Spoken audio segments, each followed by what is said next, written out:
There are standard dimensions for comics in the US, UK, Japan, and mainland Europe, but when it comes to graphic novels, it's a lot less standardized. We're going to look at the dimensions for each of these geographical areas, and then we'll have a look at some webcomic formats. I'm going to be using inches and millimeters for the benefit of the Americans and the rest of the world. In North America, the standard dimensions are 6.8 by 10.4 inches or 170 millimeters by 260 millimeters. For the UK, we have 6.1 by 9.4 inches or 157 millimeters by 240 millimeters. I have an example of that size here.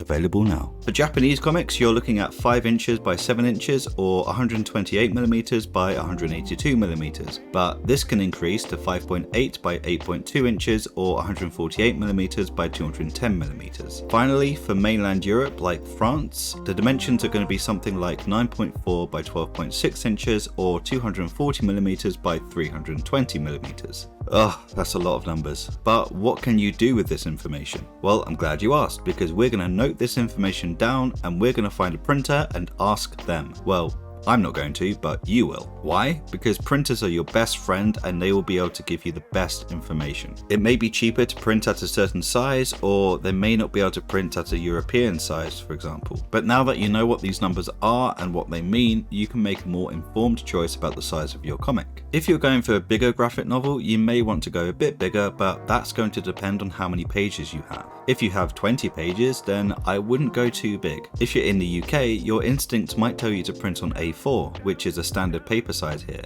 Don't do that. Not unless you're printing a big fat graphic novel, because it will come out looking like a magazine and it will appear bigger than you think. Don't believe me? Here are two comics that are exactly the same except the size. The smaller one is the UK standard size and the bigger one is the A4. It might not come across to you, but take my word for it, the smaller size looks better. I'd advise that you take the above dimensions that we've gone through and create a canvas on Photoshop or another drawing software and then print out a rough sample page to see what it will look like. Whichever one you like is the correct size for your comic. And that's about all you need to know about sizes when it comes to printing your comic. But what about webcomics? Well, webcomics are laid out in a much different way than print comics are, especially if you use platforms like Tapas and Webtoon. They are each at their best when you use the infinite vertical scroll, which is exactly what it sounds like. We're doing all of these measurements in pixels because, digital. Let's start with Tapas. On Tapas, the dimensions for the comic is 940 pixels wide and an infinite number for the length.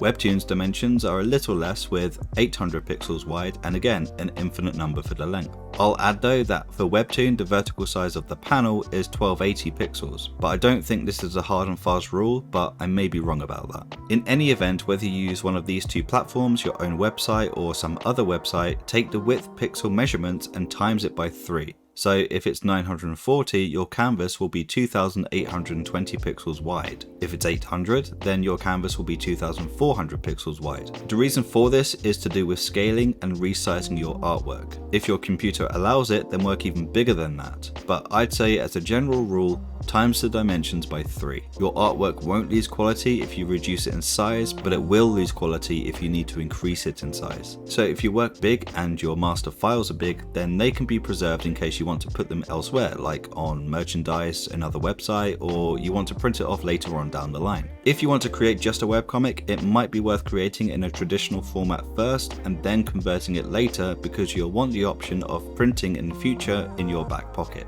I believe it's easier to convert a normal comic page layout into a webcomic than the other way around, simply because webcomics are a lot more forgiving when it comes to layout compared to traditional print comics. If you saw my videos on making comic panels in Clip Studio Paint, then this should be an easy process for you. You simply take the panels from your page one at a time and you copy them from your normal canvas to your webcomic canvas. Then you can adjust and crop accordingly there. We'll be looking in more detail about laying out comics next week, so don't worry if you're having trouble, because we'll go through that together. Just remember that one of the main things that will cause you the biggest headaches is if you're not organized. Make sure you know what size your comic is going to be before you start the final artwork. Organize your files so it's easier to transition from one format to the next and work bigger than you think you need to. Don't forget to subscribe so you don't miss a video, because next week we're talking about how to lay out your comic book for both print and webcomics. I've been Brinkley, have fun drawing, and I'll see you next week.